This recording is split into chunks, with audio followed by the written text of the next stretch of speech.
اسلامی معلومات اور سنہری باتیں حضرت ابوبکر صدیق رضی اللہ تعالی عنہ کے حالاتی زندگی 2 منٹ میں یاد کریں۔ تو ویڈیو شروع کرنے سے پہلے آپ حضرات ہمارے چینل کو اپنے ساتھ سبسکرائب کر لیں۔ خلافت راشدہ 4 ہے، ان خلفائے راشدہ 4 ہے، ان میں سے سب سے پہلا حضرت ابوبکر صدیق رضی اللہ تعالی عنہ ہے۔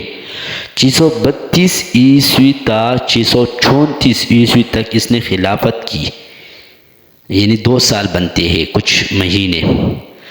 نام کیا تھا پہلے خلیفے کا؟ عبداللہ، والد کا نام عثمان بن عامر، والدہ کا نام سلمہ بنت سحر، قبیلہ کیا تھا؟ بنو تمیم، دارالخلافہ مدینۃ المنورہ، خلافت کتنے سال کی؟ 2 سال 3 ماہ 10 دن، اتنے دن اس نے خلافت کی۔ کتنے انقلاب اس نے لایا؟ 2 سال 3 ماہ 10 دن۔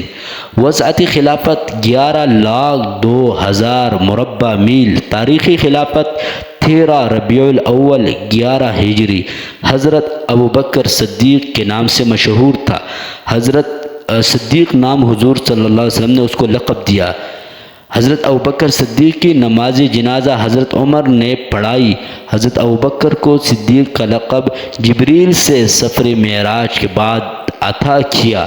حضور صلی اللہ علیہ وسلم کے ساتھ سب سے پہلے نماز پڑھنے کی سعادت حضرت ابوبکر صدیق رضی اللہ تعالی عنہ کو نصیب ہوئی۔ بکر پہلا، وہ پہلا صحابی، ہر کام میں اس نے پہل کیا۔